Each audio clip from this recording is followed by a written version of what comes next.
Thank you. Thank you for squidging in. Yeah, thank you for coming. So yeah, big welcome to everything that you're coming with, to the conversations you've just had, the feelings that are going on for you, what's buzzing around in your head, how your body's feeling, no matter your background, your education, your race, your sexual identity, your gender identity, just welcome to all of it. I'm Ros, this is Rowan. I've been working with XR since October, and now I'm working in a UK XR work circle, newly mandated work circle called Embedding Non-Violence. Yeah, I've been working with XR since just after Christmas, and gradually building up the de-escalation workshop and working on non-violent discipline. And I have quite a history of non-violent direct action going back into the past as well, so that I'm drawing from. And this session is going to be filmed because we're wanting to be able to spread this training further than the trainers can travel. So if you'd rather not be on camera, if you can make your way to the back of the room, then you won't be on film. Good luck with that.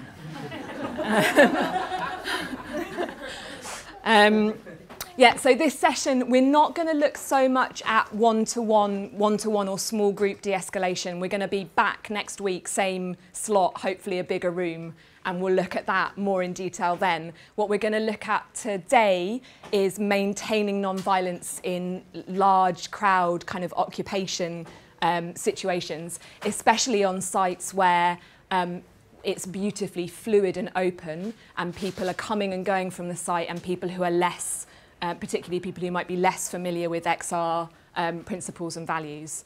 And we're going to be looking at some really practical tools for any of us to help maintain non-violence in those situations. So yeah, as we go through the session, I'd really love for everyone to keep kind of two spectrums in mind. The spectrum between taking initiative, that to maintain non-violence as a group, there are going to be times when it really takes one or two people to really step in and take the initiative. So that on one end of that spectrum, and self-care on the other, and what in a moment we feel resourced to do, and how we can support ourselves to take initiative, but finding the sweet point between those two for each of us in each individual moment. So keeping that in mind. And also keeping in mind the level of tension, the fine balance that is non-violence. So if we let that tension sag too much, we come into something that's very passive and probably doesn't produce the change that we're looking for. And if we let it rise too high, then we slip into something that's more violent. So we're going to talk a bit about that in a little bit. But I'd love to start very briefly with a pair check-in, because we haven't done that this evening. And for me, one of the things that's at the heart of non-violence is something about really listening to be with the other person or to understand the other person. So it's something about moving away from us and them thinking, or noticing when I'm doing us and them thinking. For me, there's something really in the nubbin of that's about non-violence. So my invitation is, without talking, if you could just turn your bodies so you find yourself a pair, so that we can see who's found themselves a partner. And then I'm going to give you a little bit more instruction. Is there anyone without a partner? If you just pop your hands up.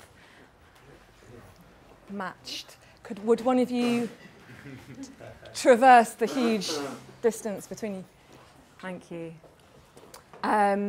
Great. So we're just going to do 1 minute each way. One person's going to speak, and the other person is just going to practice opening your heart and really giving your partner the privilege of your full attention. So the listener is not going to respond or ask questions or say how it is for them. They're just going to listen.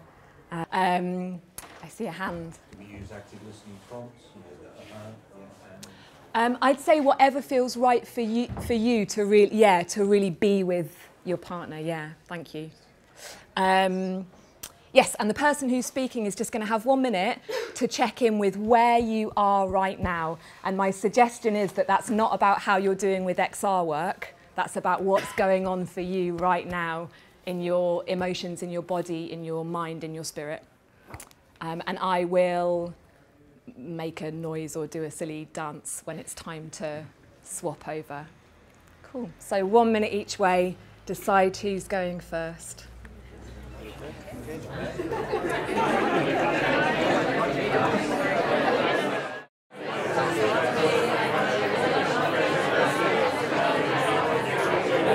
So rounding off.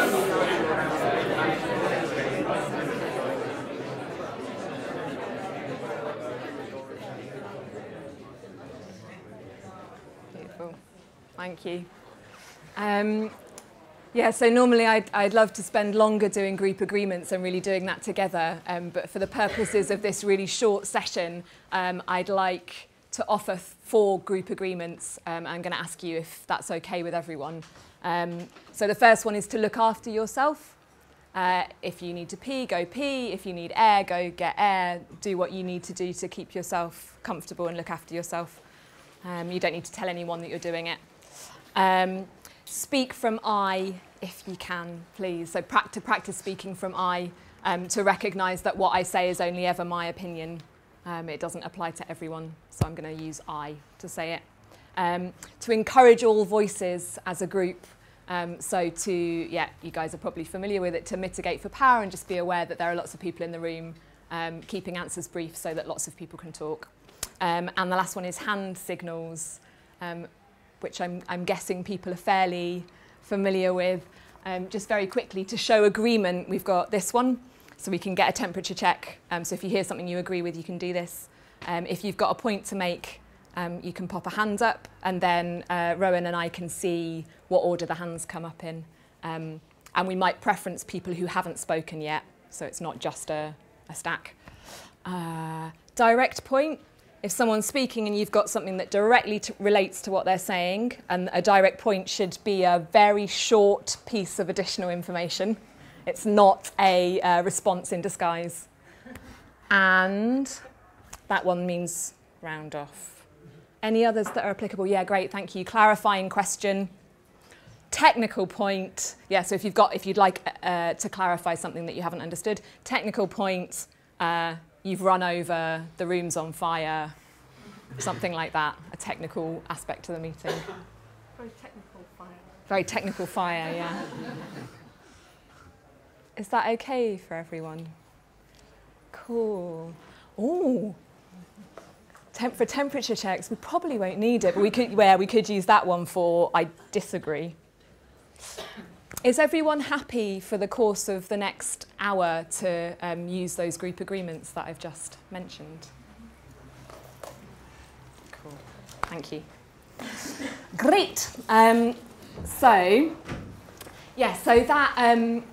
that non-violent, did you coin this, the musical instrument? Is it yours? It's the Buddha's, actually. Great. So the Buddha said that non-violence, is it really? Yeah. It's like a musical instrument. Well, no, sorry, it wasn't non-violence, it was meditation. Okay. It's the same principle as for meditation. Cool. So Rowan, paraphrasing the Buddha, likens non-violent tension, non-violence, to tuning a musical instrument. If the strings are too slack, you can't play, and if the strings are too tight, you can't play. And similarly, on an action, if the tension is too low, we become passive. We're not doing what we're there for, to apply pressure to the system to create systems change. And similarly, if the tension gets too high, then we border into verbal, physical violence, and strategically that's not effective either. So if I give one example of each, so an example of too much tension might be activists facing off really close, face-to-face with a police line, sustained eye contact, sort of aggressive body language. Should we do it? No, I don't know if I'm getting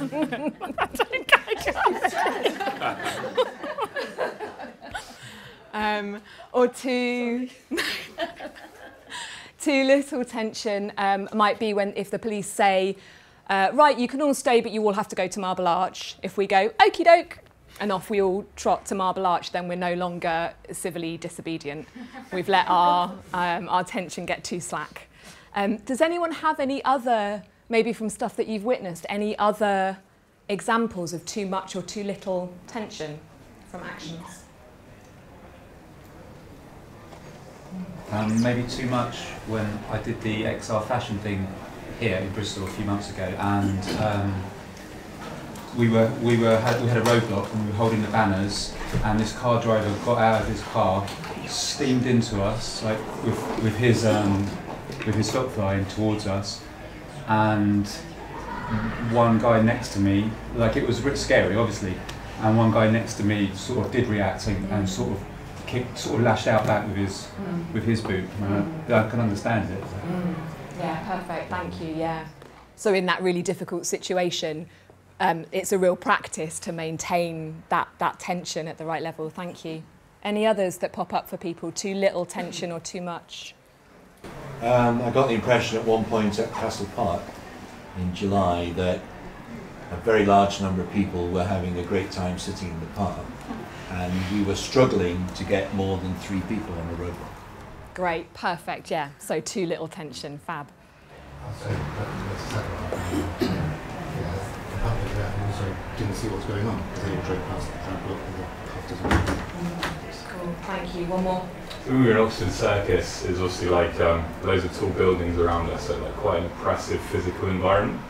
And when the police came in and kettled off the boat, there were loads of people. It was a really busy day, and more people kept draining in, and all these people were standing up, and that felt really oppressive and violent as it was. And someone suggested everyone sat down, and that completely changed the atmosphere. So you didn't have like loads of stuff pressing in, and that was a really good example for me. Yeah, thank you. So really beautiful example of a tool. I'm going to go one more because we haven't had I'm making presumptive. That was all people I presume to be men speaking. Just to add, in Oxford Circus, I think the types of chants is really subtle, but there were a few people that changed, that initiated changing some of the chants from like Who Streets, Our Streets, or like, I can't remember some of the other ones, but are quite, when you've got hundreds and hundreds of people shouting something potential, it's not offensive, but in spirit it feels quite rowdy, and then changing it to a song that's still there, but it changed the atmosphere, which it's very subtle, but something like that kind of. Yeah, thank you. They're 2 beautiful examples of exactly the kind of thing we're going to be talking a bit about today. Yeah, lovely. Thank you. So yeah, I'm going to invite you in a moment to explore a little bit more what non-violence means for you internally. I feel like some examples might be quite clear for us, and other examples, actually, there's quite a subtlety about what our non-violent feeling is. So for me, it's a real practice, again, of exploring what that means to me, where my lines are. So I'm going to invite you in a minute to turn back to your partner who you checked in with, and imagine, we would normally do this as a spectrum line in the room, but I think that's impractical. So if we imagine violence here, and if we imagine absolute floppy passivity here, and we could also imagine, I don't know, depends on the context, somewhere else. So I'm going to give you an example, and then maybe just a minute, so sort of 30 seconds each, maybe a little bit longer, for you to think about, with that example, where that sits on the line for you, given that here might be our perfect balance point. Is that clear for everyone? So the first example is protesters wearing masks. So with your partner that you checked in with, where does that sit for you? Protesters wearing masks.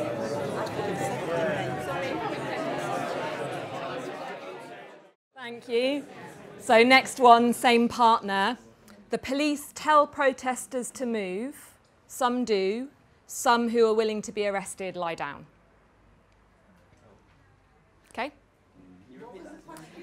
So again, where does this example sit for you on this spectrum? And the scenario is the police tell protesters to move. Some protesters move. Some protesters stay where they are and lie down. As a pair, are we coming to an agreement about it? Right? You, yeah, you can have two. Yeah, go on. You can have two opinions. Yeah.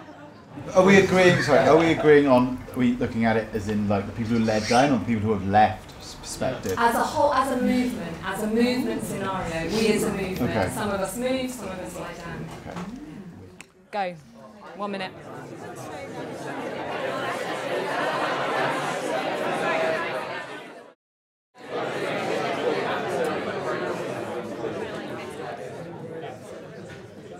Thank you. There's going to be a little bit of a chance for us to feedback as a group in a little bit.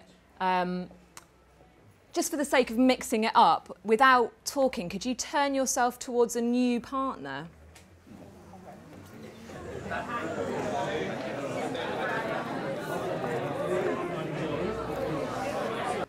Cool.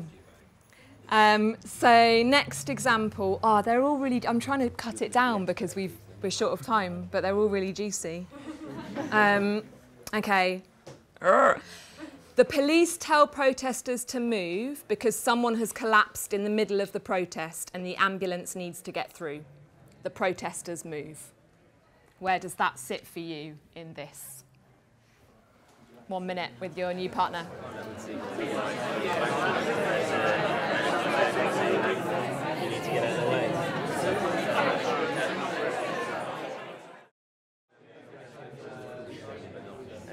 How is a minute feeling? Is it way too short? Is it all right? Okay. 2 more brief ones. So, damage to property. Red chalk paint is poured over the Brazilian embassy in response to murdered activists and indigenous people. And the people who do the pouring stay to be accountable for it. Where does that sit for you?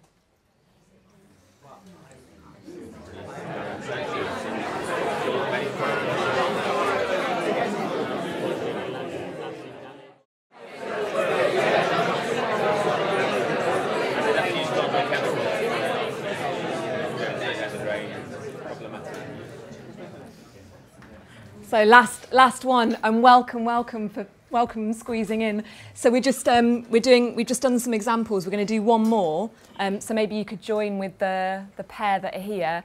Just 1 minute discussing on a scale from kind of violent to too passive to be effective. Where does this example sit for you? And it might sit in here, I don't know, or it depends. So final example. Damage to property, smashing windows of a travel agent. The people who smash the windows stay to be accountable. No. No one in the building at the time.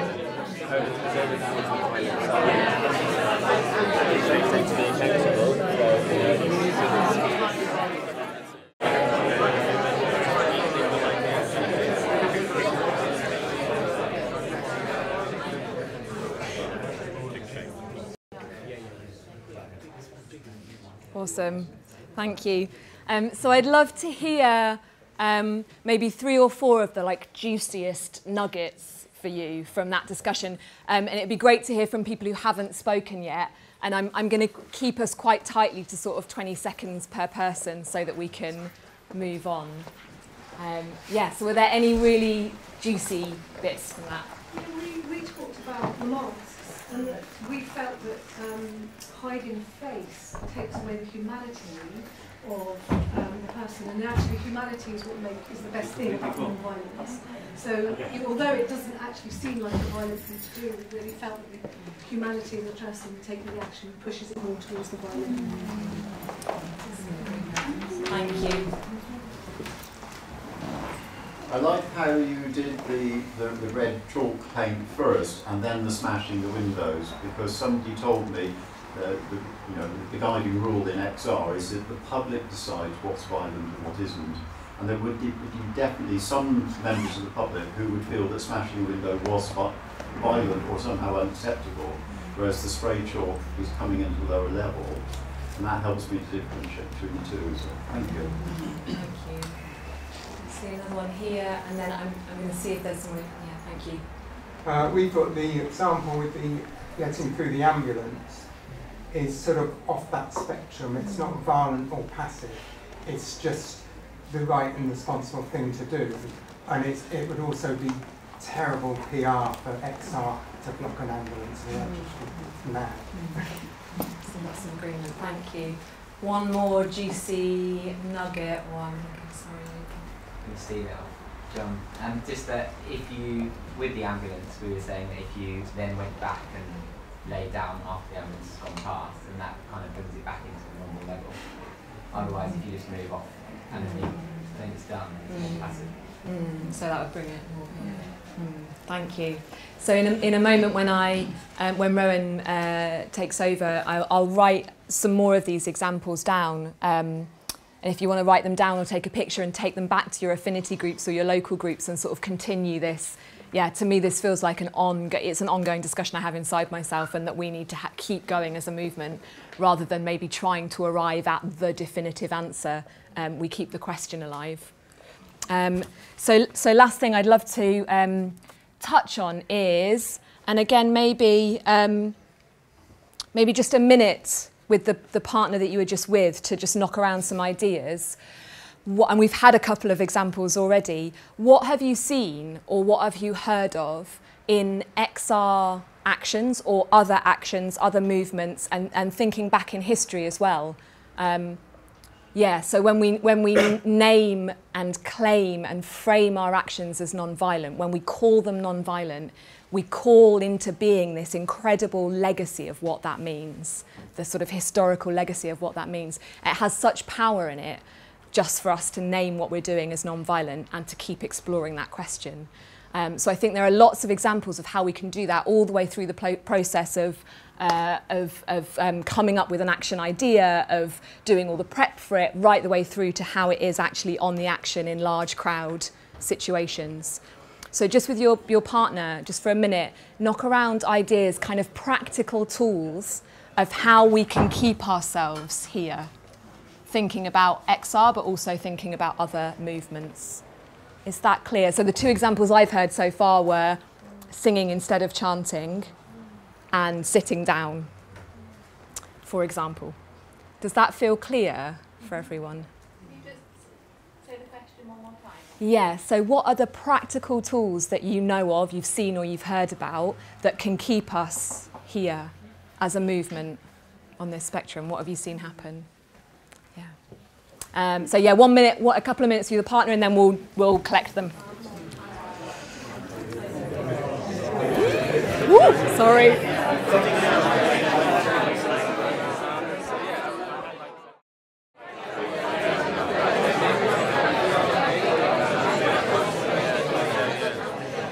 So we're gonna do 1 more minute on this. If you've spoken more than your partner, now is the point to swap rounds. 1 more minute.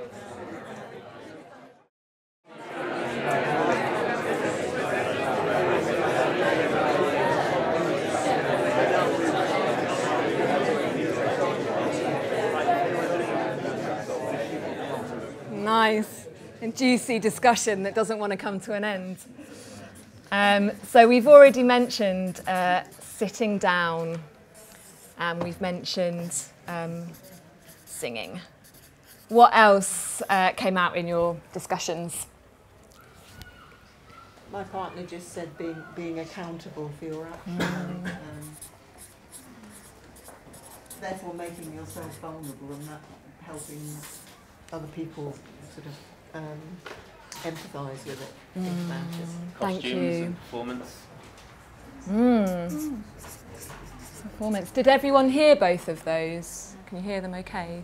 Costumes and performance. Can you say a bit more?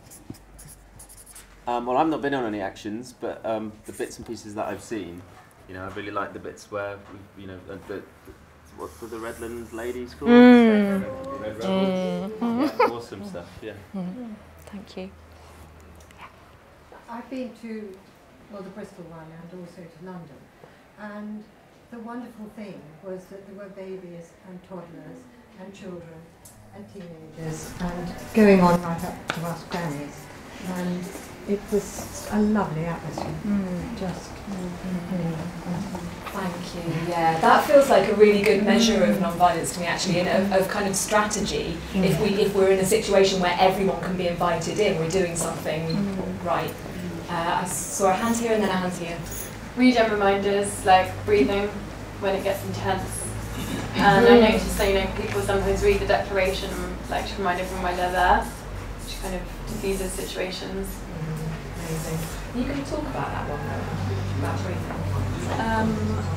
It will come in a little bit, yeah, not very much. For me, that's like the first, that's like number one in a high intensity, high adrenaline situation. That for me, the most helpful thing I can do is breathe until I lower my own heart rate so that I can come calm, because people will pick that up. One here and then one here. Seeing the signs in other people and doing something about it, not just sort of letting it simmer and get worse. Other devils.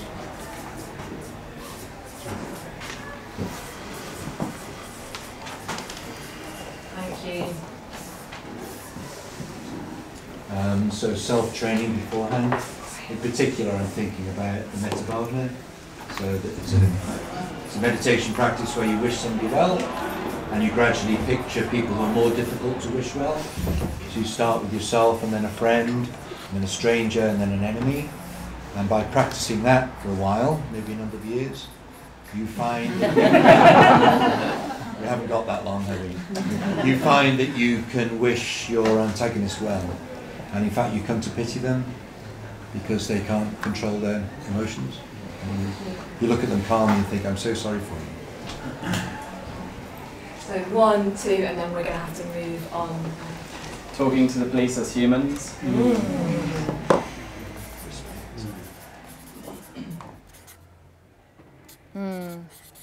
That's I think that's a really interesting one for discussion. I'm really with you. I'm really glad it's on there, and it's a really rich discussion depending on where people are coming from and the level of privilege and all sorts of stuff. Thank you. Just a couple of little things. One, humour. So when the boat was removed and different people trying to block different exits, it was quite tense, and there was someone playing some music on a box, and 2 girls just got up and was just partner dancing and like ballroom dancing, and it was hilarious. The police, everyone was just laughing. It just completely diffused the situation. So little kind of spontaneous, silly things. Others are regen, supporting people that are maybe new, so that people that know about the culture are constantly modelling and communicating that, and supporting people who might be vulnerable or might have alcohol dependency or drug dependency, who are, when there is a crowd of people, that they're kind of attracted in. So finding those people, creating a relationship with them, helping them like behave appropriately, but not telling them what to do, but through relationship. Because I noticed that in London, particularly in Oxford Circus, there were a few people that were just clearly really vulnerable. So it was our responsibility to support those people very quickly and well in that situation. Cool, thank you. It's agreement. I'm going to stop there because of time. Just to say, I think the rebel agreements can be really helpful with that, and Rowan's going to talk a bit to those possibly. I think we won't have time to look at the rebel agreement, but it's on, you can't even see it. There's some handouts, okay? Yes, so you can find the rebel code on the website as of yesterday, yay. But really important tool for us because it gives the specifics of what non-violence looks like in the street. So it's things like showing respect, no violence, no weapons, no alcohol, that kind of thing. So what I want to move on to now is the big ask of de-escalation is this need for us to step forward, not be bystanders, but be upstanders. There's a habit in all of us, I think, when we see something difficult happening, when tension is rising or aggression is rising, we tend to want somebody else to deal with it. So that's the big ask that, that's what we're training for here this evening, to be able to take the initiative in that way. And I also want to say something about who is most vulnerable doing that and who is most at risk. For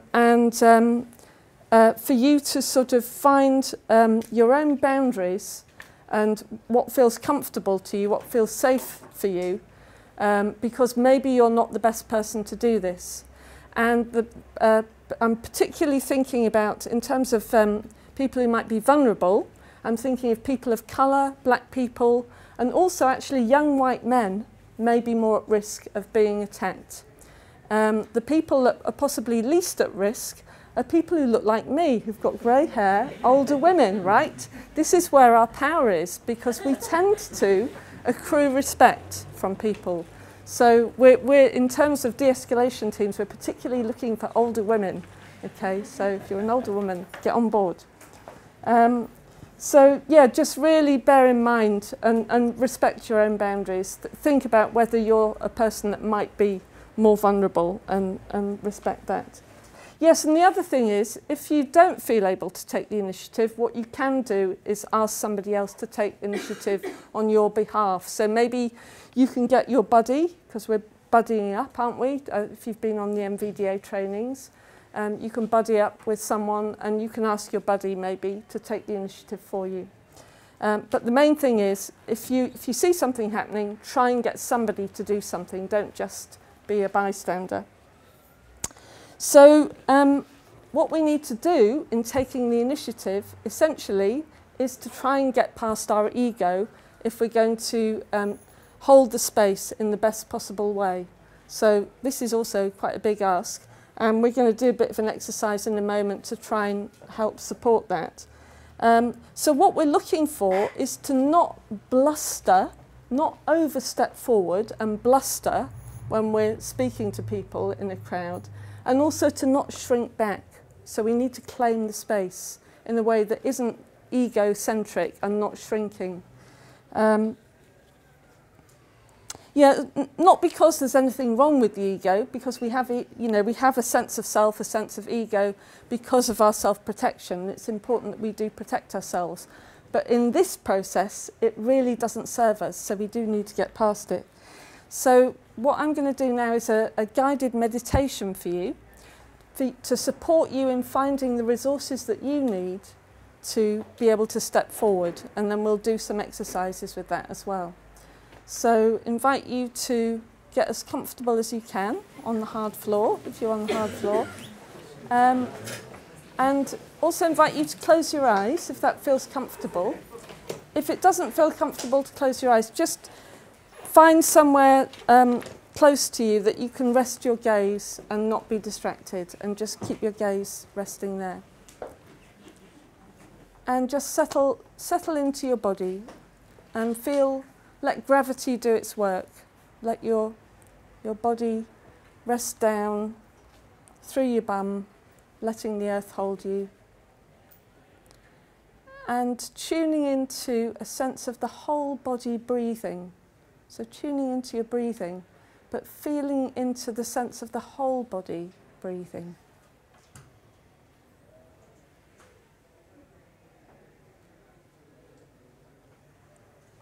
And noticing if you can feel any tension in the body. And if you feel tension or holding, you can breathe into that tension, and on the out-breath, you can just let it go.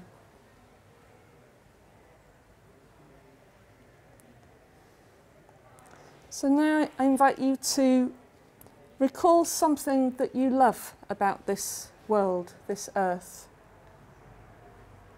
and to feel into how much you want that to be safe and protected.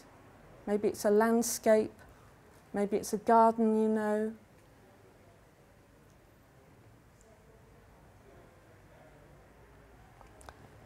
And also invite you to imagine the next generations and feel into how much you want this landscape to be protected for them to inherit.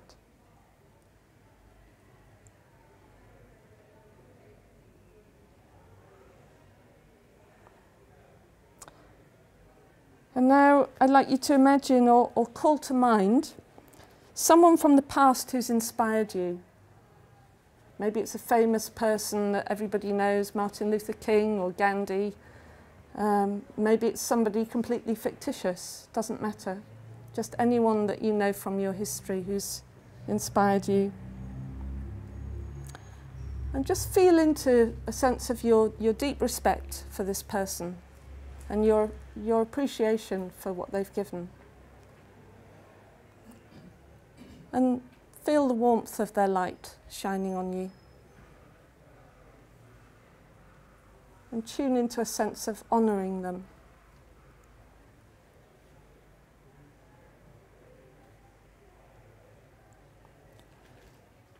And now imagine the grandeur of the sky at night, looking up at the stars, the vastness of the sky. Or you might like to imagine a great mountain majestically towering above you.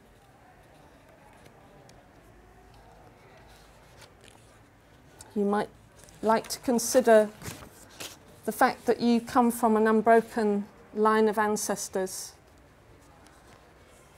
and that they were successful enough to give birth to you or to their ancestors at that time, and that they're passing the torch on to you now.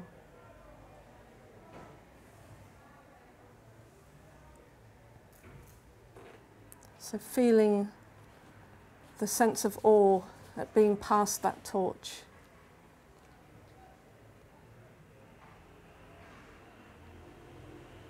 So I invite you to come back into the room and bring your ancestors with you, if you want to.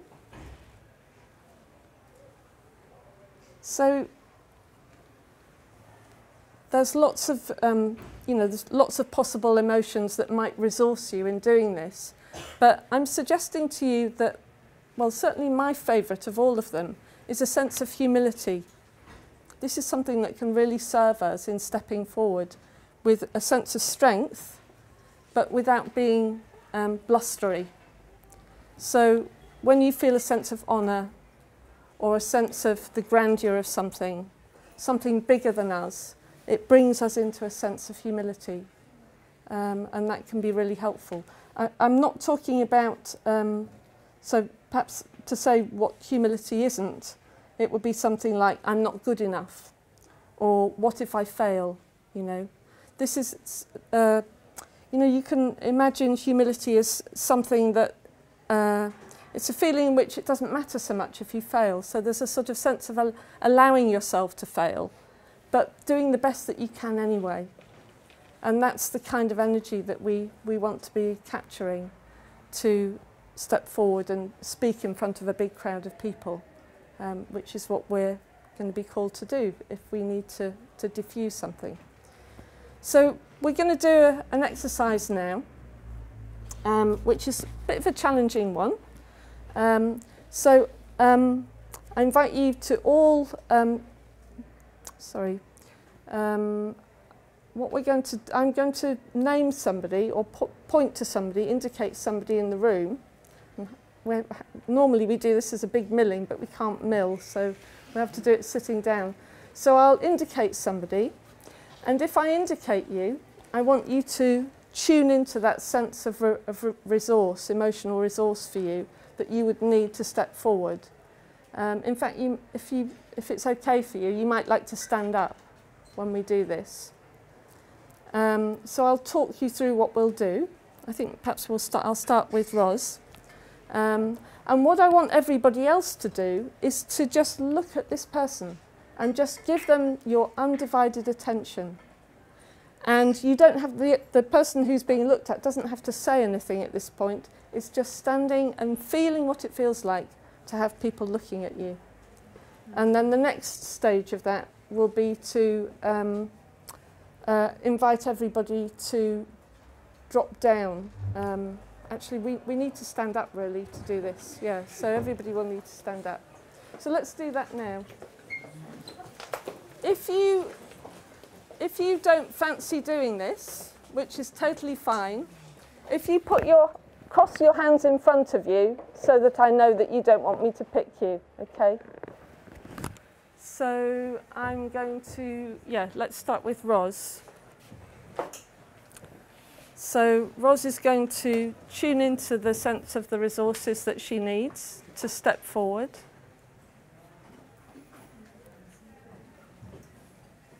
And then open her eyes and just have a look at everybody looking at you and see what that feels like. So this is a strange situation in which you can challenge yourself, be out of your comfort zone a bit, feeling what it feels like. And actually it's okay. It's okay to just have people look at you. They're not expecting anything of you at the moment. They're just giving you their undivided attention. And then when you feel ready, if you just invite people to drop down, not to sit down, but just drop because we're going to stand up again in a minute and it would be too awkward. Okay. Would you be willing to drop down with me? Great. Thank you. So stand up again.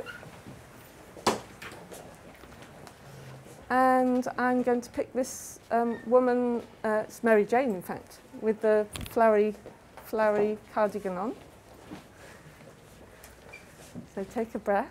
You might want to close your eyes to start with. It can be quite helpful to close your eyes. It's okay to close your eyes in front of people that are looking at you.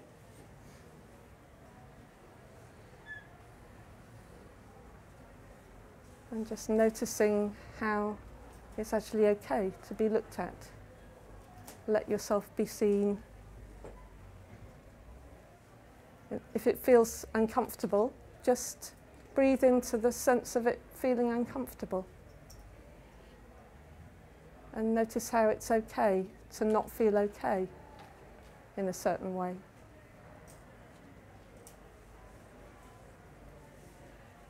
And when you're ready,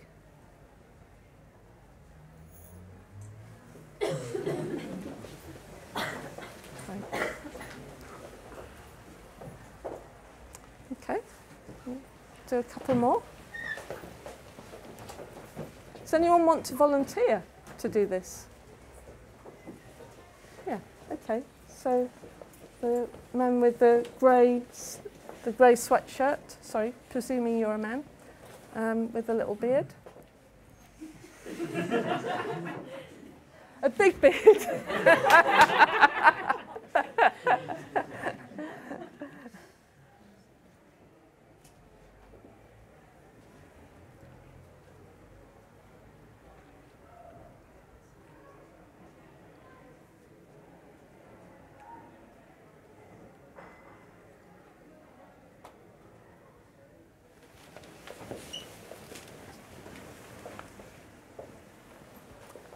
Thank you, and actually just stay, I think that's probably, is anyone else burning to do this?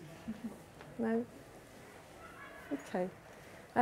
So now we're going to do another version of this. Again, we would have been doing this as a milling, and ideally we do it in quite a kind of noisy situation as well, but I think we won't do that. We'll keep it quiet. I think it'll be too chaotic. So this time, what we're going to do is when you feel so moved in your being, you feel kind of called to do something, you try to get everybody's attention and ask them to do a gesture that they are going to follow. So maybe I do something like this, or maybe I do something like this, or maybe I do something like this. And I want everybody to do that thing. So you've got to find the words to invite people to copy what you're doing. So yeah, actually let's make a bit of a hubbub. Let's make a little bit of a hubbub. You can do rhubarb, yeah. Yeah. I'm just going to go and check what time we need to finish and see if we can push it a bit later, because we started later. Yeah.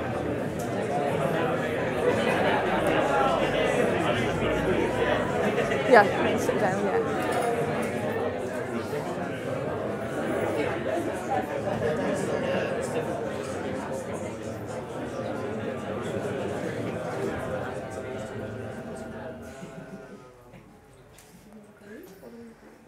Okay, so yeah, that's great. If we weren't doing this as an exercise, it would be quite difficult to get everybody to. If somebody just saw people doing that, they'd think, oh, it's just a person who's doing that. So maybe you need to do a little bit more to get people's attention, to sort of say, hey, everybody, listen up, we need to do this. Okay, so let's try it again. Okay, more hubbub.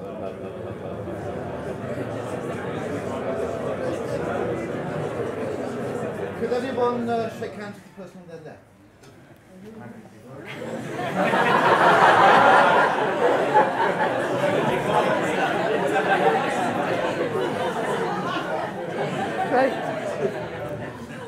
Great. Thank you, that was great. I think everyone's laughing because it's hard for everybody to... But that was beautiful, yeah, thank you. And another one? Put your hands on your head. Thank you. Thank you. Let's do one more of these. Hey, look over there!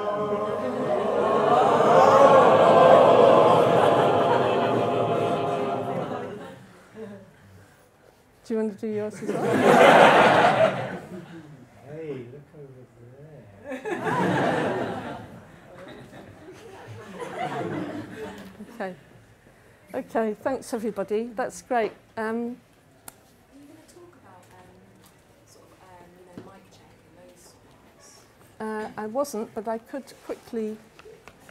Yeah, that's a good point actually, isn't it? Yeah. So one thing that you can do when you're trying to get people's attention is to call out mic check. Do people know this?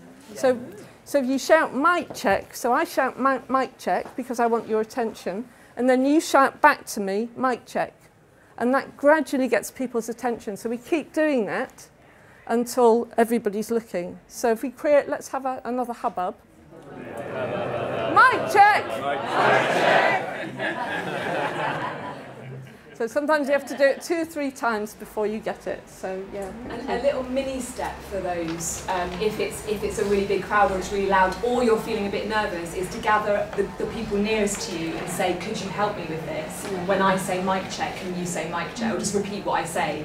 And then it spreads from there, and then you've got silence, and I can carry on talking, and people will carry on saying what I'm saying. So I don't need amplified sound to have a huge crowd of people hear what I'm suggesting we do next. Yeah, thank you. Yeah, that makes sense. Yeah. It's already deep in the XR culture to put your hand up. And in a crowd which is getting overheated, if you put your hand up, I'm sure people do it as a pure reflex. Yeah. Which brings us to the first of the de-escalation tactics. So getting silence is a really good first move. If tension is starting to build, you can start off by doing that. Once you've got silence, you can start to bring in other tactics much more easily because you can give instructions.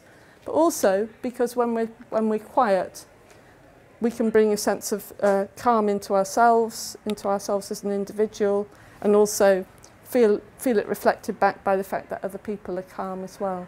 So that's the first of our tactics. So thanks for bringing that. But let's just take a moment to share in threes. Is that possible? Just how you found that, whether you found that daunting or if you actually tried it out, how it was for you. Okay, just a couple of minutes to do that.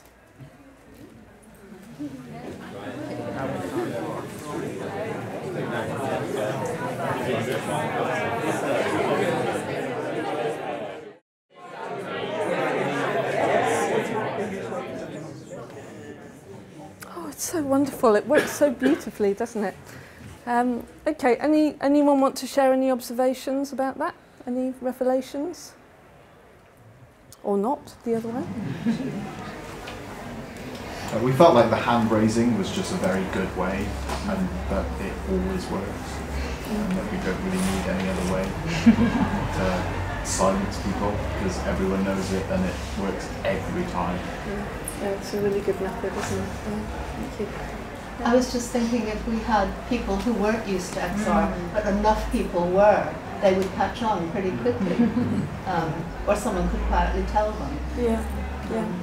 It's happened in classrooms for quite a while, I think, too, so, or some classrooms.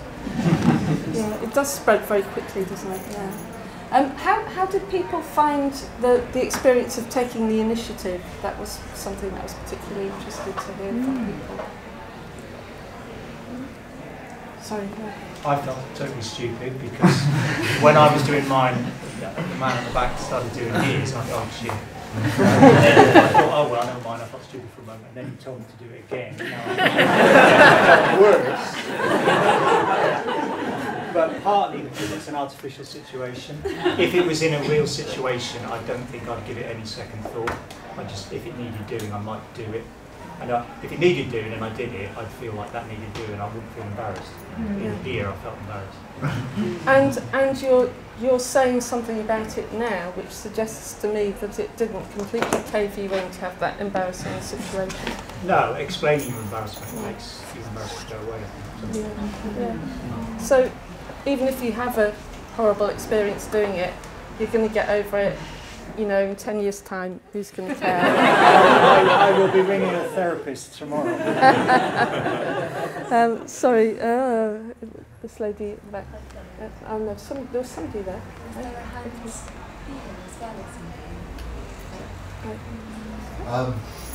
I kind of find in situations like this, I kind of disassociate myself.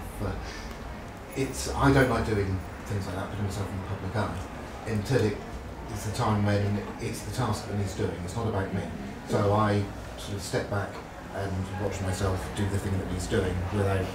And it's not a case of just removing my ego from it at all. It's just a case of I can only do it if I just sort of go right. This needs doing. So it's like washing up. I don't put my soul into that, but it has to be done. I step back and I wash up. So that's my way, I think, of stepping out of my comfort zone. Yeah, I can really relate to that. Other people are agreeing with that. So it's just a job that needs to be done. You get out, get on and do it. And also there's the enormity, the magnitude of the problem that we're facing. It requires us to step forward and do something, right? Follow-up point to that one. So we were discussing a similar thing, and sorry, I forgot your name. Jonathan doesn't like public speaking, but we were talking about strategies for that.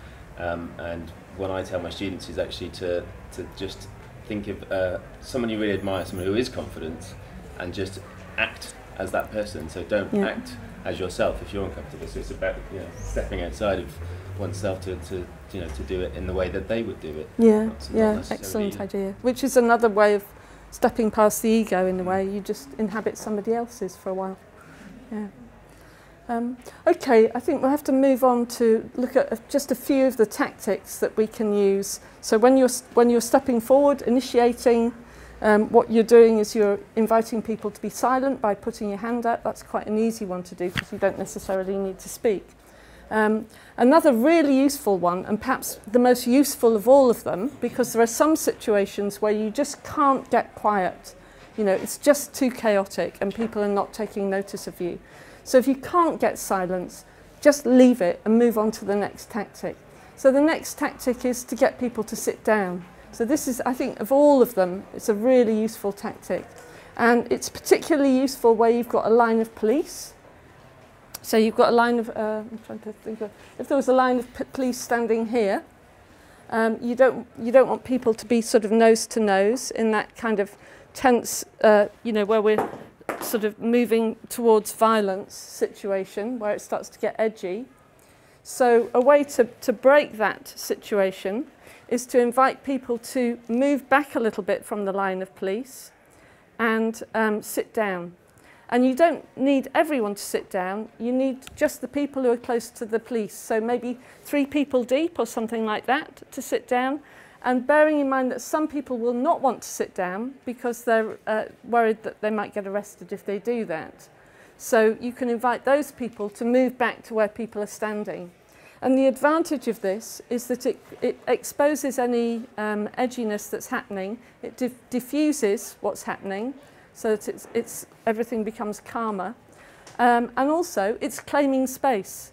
So it's, you know, it might appear to be passive, but it's actually moving towards non-violence because we're claiming our space by doing that. And at the same time, we're diffusing any tension that's emerging. Does that make sense? So there's lots of situations where you can do the sitting down. Another one that's really good, if that doesn't work, so you've got people sitting down, hopefully you've got silence. If you haven't got silence, you can still do this by starting a song. So you can start a song, maybe get a few people around you to sing it with you and hope that it spreads. If you've got silence, it's more likely to do that. So do you want to? Well, I can sing a song. I mean, there's one that was going around quite a lot in April, was peace, love, respect. So very easy, 3 words, and you can just put a tune to it. So you can just sing peace, love, respect, peace, love, respect, peace, love, respect, peace, love, respect. Lovely. So really easy. And it changes the atmosphere immediately, and it creates what we're calling a sort of a non-violent container, a container that supports non-violence to be cultivated and to be held and supported. So if that doesn't work, the next thing that you can bring in is if there's, and this is particularly good if there's maybe a small group of people who are being aggressive with each other. So maybe there's a bit of an argument going on. Can we have an argument, please? So we're what the fucking.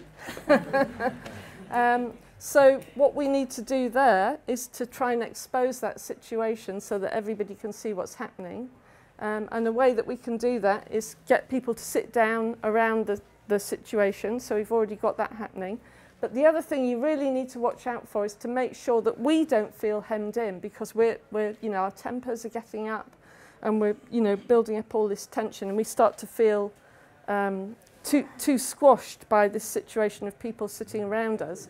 So what we need to see is an exit point so that we can quickly remove ourselves from this extremely embarrassing situation of being exposed, being violent in front of everyone.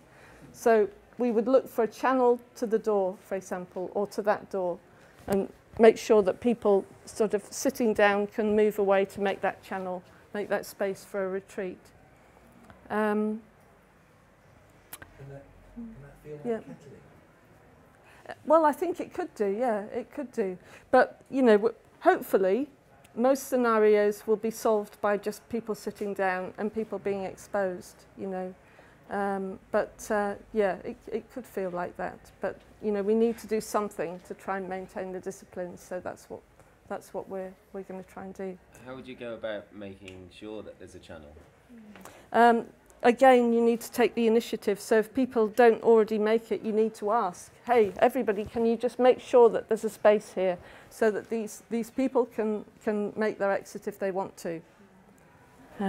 Yeah. My feeling would be that kind of explaining the thinking behind what you're doing is really helpful in loads of situations. So just naming, I'm feeling like our tension is rising and we're committed to non-violence. Would you like to sing a song so that we can stay calm together? You know, like saying what you're doing and why, so that people understand what you're asking. Yeah. That's also really important when you do the sitting down in front of a line of police and you're asking people to step back to give the police some space and then sit down, because activists are really willful. You know, it's really important to explain to them why you're inviting them to do this. So you're not telling them. 5 minutes, okay. It's just helpful for activists to know that they're actually claiming a space and that they're not being pushed into a situation of being passive. So that can be really helpful. Could you just clarify what you were saying there about giving the police space? I think it's really important to make sure that they don't feel threatened by us, because they're less likely to be aggressive to us if we make sure that we give them space. And we can do that in a way that makes sure that we're claiming space at the same time. So we're giving them a bit of ground, which reassures them, because you know, maybe I'm coming into this situation and starting to give instructions. They're standing here. They want to know, well, who's this person? You know, what's she doing? So then if I start to say, hey, can everyone give the police some space here? That reassures them. They start to feel more chilled. And then everybody moves back slightly. Does that make sense? Yeah. So in the worst case scenario that none of that works, we've got the channel to make sure that there's the space for Ros and I in our fighting to get out. We're still fighting, still arguing, still creating tension. So the next thing you can do is put your hands out towards us like this, all together, so you're pointing it towards us. And what that feels like, as I'm standing here, it could feel like a stop, because it's a universal stop symbol. There's also, if you add a song to that, it feels a bit more kind of like holding. So it's not quite so confrontational as it might appear. So if you add the song to, let's do that. So if you put your hand up and let's do the peace, love, respect. Peace, love, respect. Peace, love, respect. Let's do it that way so that those people feel what it feels like. Peace, love, respect. Peace, love, respect. And now that way. Peace, love, respect. Peace, love, respect. And this way. Peace, love, respect. Peace, love, respect. Okay, so you get to feel what it feels like. If that doesn't work, going silent makes it more confrontational and maybe encourages them to move away more. In a worst case scenario, and that they're still not moving, and you want to create more of an exposing and more of a confrontation, you can add another chant, which I made up a song for actually this morning to the tune of Give Peace a Chance. And it goes, hang on. We are non-violent. How about you? We are non-violent. How about you? We are non-violent. How about you? Okay.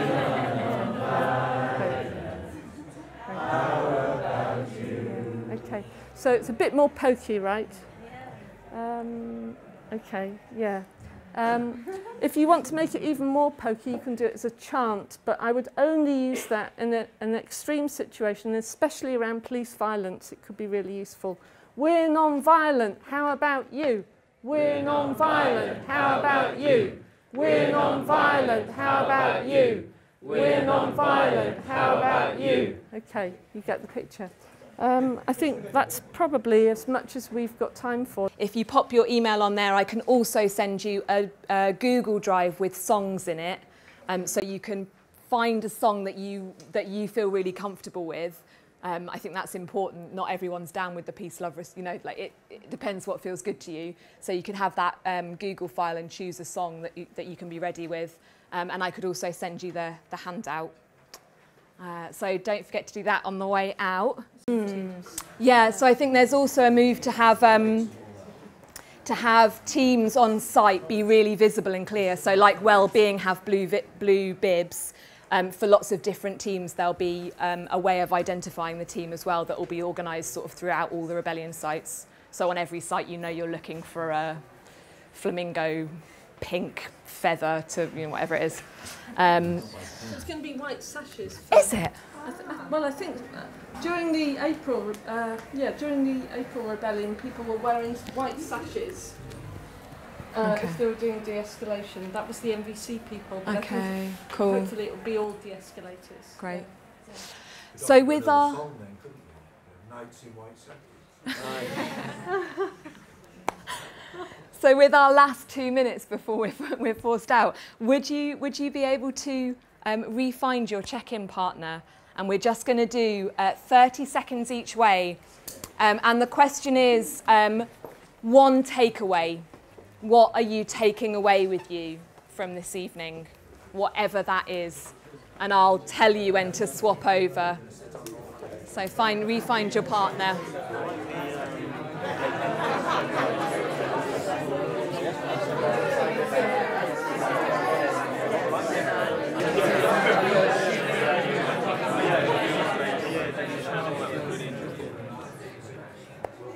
Thank you all so much for entering into that so wholeheartedly.